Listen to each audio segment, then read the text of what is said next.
Olá, sou Carla Adriele Costa Santana, discente do curso de História da Faculdade do Sertão do Pajeú, e hoje vou discutir nesse vídeo um pouco sobre a temática a instituição escolar na sociedade contemporânea e como organização para a obtenção parcial da primeira nota da unidade 1 da disciplina de Patrícia. Para iniciar, a gente vai começar discutindo um pouco sobre a origem da escola e como era a educação antigamente. Nas comunidades primitivas, a educação era informal e visava o ensino de coisas práticas para a vida coletiva. Não havia uma instituição própria para educar. Na Grécia Antiga, surgem os primeiros modelos de escola, que visavam uma educação na formação integral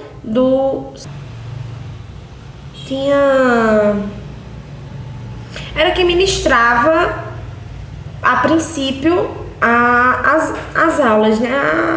A educação, ela era feita principalmente por a família. E criou-se aí dois modelos de escola, de educação, na verdade. Eram a educação militar e a educação que visava diversas áreas: poesia, literatura, filosofia. E no século V a.C. surge a paideia, que tinha como objetivo uma educação que levava à cidadania. Ela vai estar ligada à religião.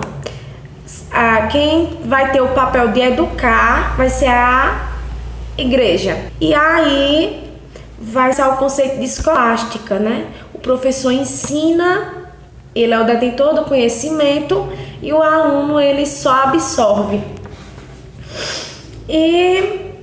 E aí também que surge a escola como nós conhecemos, né? O professor explicando. E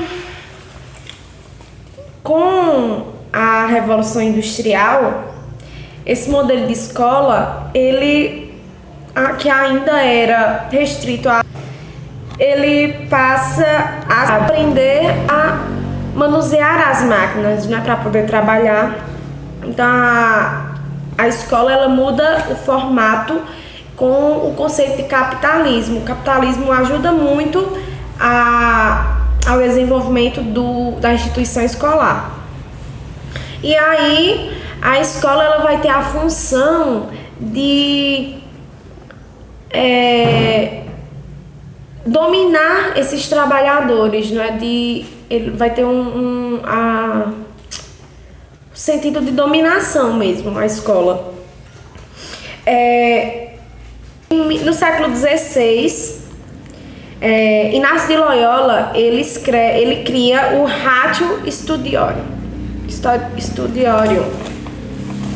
que vai ser o primeiro documento que vai nortear a metodologia de ensino, né? Então, vai ser o primeiro documento que vai basear os professores a forma como ensinar. E vai ser, então, o antecessor dos PCNs de hoje em dia, né? Dos parâmetros curriculares nacionais. E no século XVII, Comênicos é um dos primeiros que tem que ser agente ativo da construção do saber. Ele precisa participar, ele tem um conhecimento de mundo que ele também vai ajudar a construir o conhecimento, né? Na verdade, não vai ser o professor depositando o conhecimento, vai ser uma troca. O professor e aluno fazem trocas de conhecimento porque ambos são detentores do mesmo. No século XVIII, no Iluminismo, cria-se o conceito do aluno ser o próprio agente de construção do conhecimento. E nesse século também surgem as enciclopédias. No século XIX, John Dewey, ele propõe que os conteúdos didáticos, ele é a realidade do aluno, que é o que propõe também Paulo Freire, né? Que o ensino, ele precisa levar em consideração a realidade que vivem, o contexto social em que ele está inserido. Então, a gente vai ver que durante esses períodos a escola ela passou por transformações, né? E no Brasil, a educação ela veio com os jesuítas e a Companhia de Jesus. E as primeiras escolas elas tinham o papel de catequizar os indígenas para passar os ideais cristãos, dominá-los, ensinar-lhes a cultura, a língua europeia, né, a hegemonia europeia. E só no final do século XIX é que surge a escola estatal. No século XX, com o surgimento dos movimentos emancipatórios, com o desenvolvimento da indústria, o formato de escola ele muda novamente, né? O formato de escola e de educação. Com o avanço da indústria, as escolas elas começam a se chamar tecnicistas, né? O ensino ele começa a ser tecnicista porque ele precisa de mão de obra para essas empresas. Ela visa a formação para o mercado de trabalho. E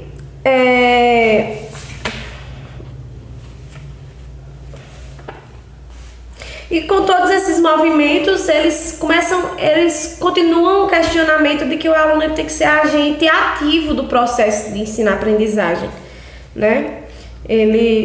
Aí surge o movimento da escola nova, que vai dizer justamente isso. O aluno ele tem que participar dessa produção de conhecimento de forma ativa. Ele precisa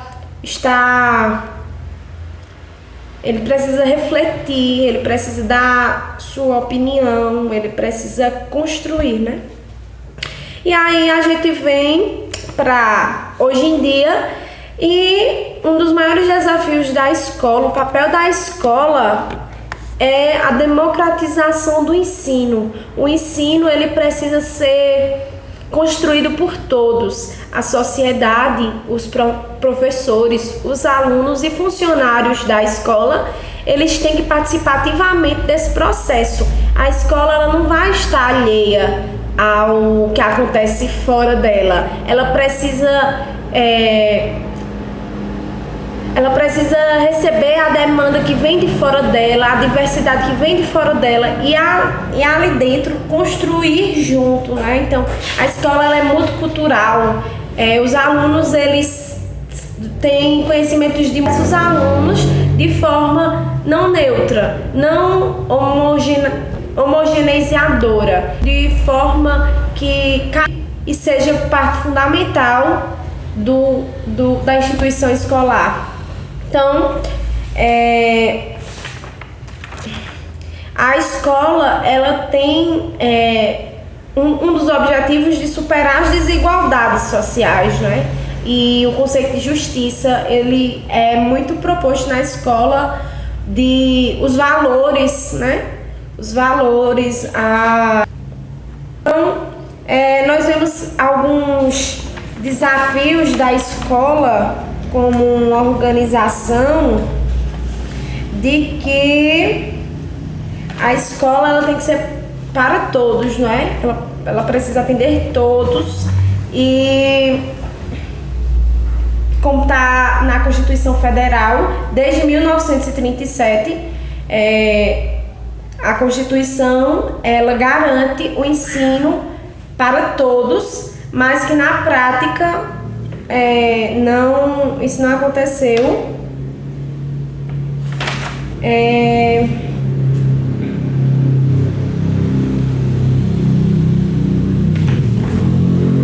Então a gente vê alguns desafios para os professores. Ela é fundamental para que o professor ele consiga se atualizar diante da era da informação, não é? Então, o aluno ele já nasce com a informação na tela do celular, no computador. Aquilo ali ele já tem. Então, o professor ele vai ser um mediador na construção do conhecimento. Ele já tem acesso a essa informação e precisa transformar em conhecimento. Então, o professor vai ser quem vai fazer essa mediação. E para isso ele necessita de mais formações continuadas, principalmente no que se refere à tecnologia, né? As mídias digitais, como é que ele pode inserir essas mídias digitais a criatividade, não é? Como que essa informação que ele já tem transformando em conhecimento. Os projetos interdisciplinares um desafio, né? Para que a escola seja atrativa para o aluno, os projetos interdisciplinares que sejam condizentes com as necessidades da comunidade, ressaltando a importância para aquele local em que se está ensinando. Então, tem que ter a ver, esses projetos tem que ter uma finalidade de se aproximar do aluno, de chamar o aluno para conhecer, para pesquisar, para construir.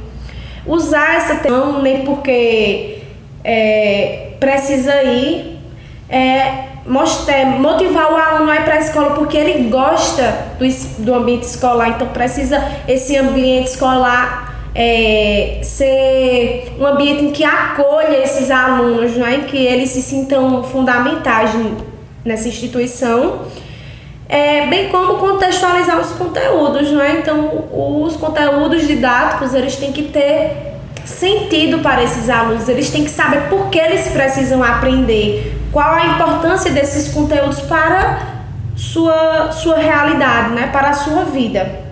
Então a gente vê que a escola, ela na Grécia, ela era uma escola que serve em prol de uma camada dominante, não é? Ela serve para dominar alguns. Na Revolução Industrial, ela também vem para dominar, não é? O capitalismo surge e a escola ela vai estar a serviço dessas classes dominantes ainda. E agora, né, na era contemporânea, na nossa sociedade contemporânea, a escola ela vem como um ambiente para transformação do ser, né? A transformação, possibilitar a criticidade, uma cidadania crítica e reflexiva, possibilitar também que o aluno saia para o mercado de trabalho qualificado, né? Então, a escola tem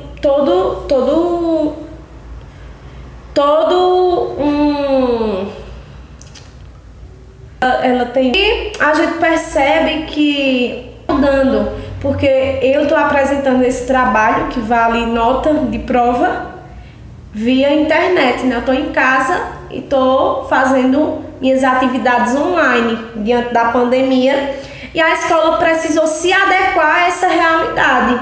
O aluno não está mais na sala de aula enfileirados em bancas, né? Ele está em casa e está estudando por o celular. E o professor e a educação precisou se moldar a essa realidade para que essa construção, né, essa modificação na forma de ensinar ainda é muito limitada, porque tem alunos que não estão conseguindo fazer as atividades porque não têm acesso à internet ou porque não sabem mexer nessas mídias digitais, não é? Então o Estado ele forneça subsídios para que o professor ele consiga se conhecer, ele consiga se qualificar diante desses, ensinar aos alunos a manusear essas ferramentas, não é? Para num momento como esse a gente não ficar perdido, né? Estudando via internet, mas com dificuldades. Então, a gente vê a necessidade da valorização profissional, além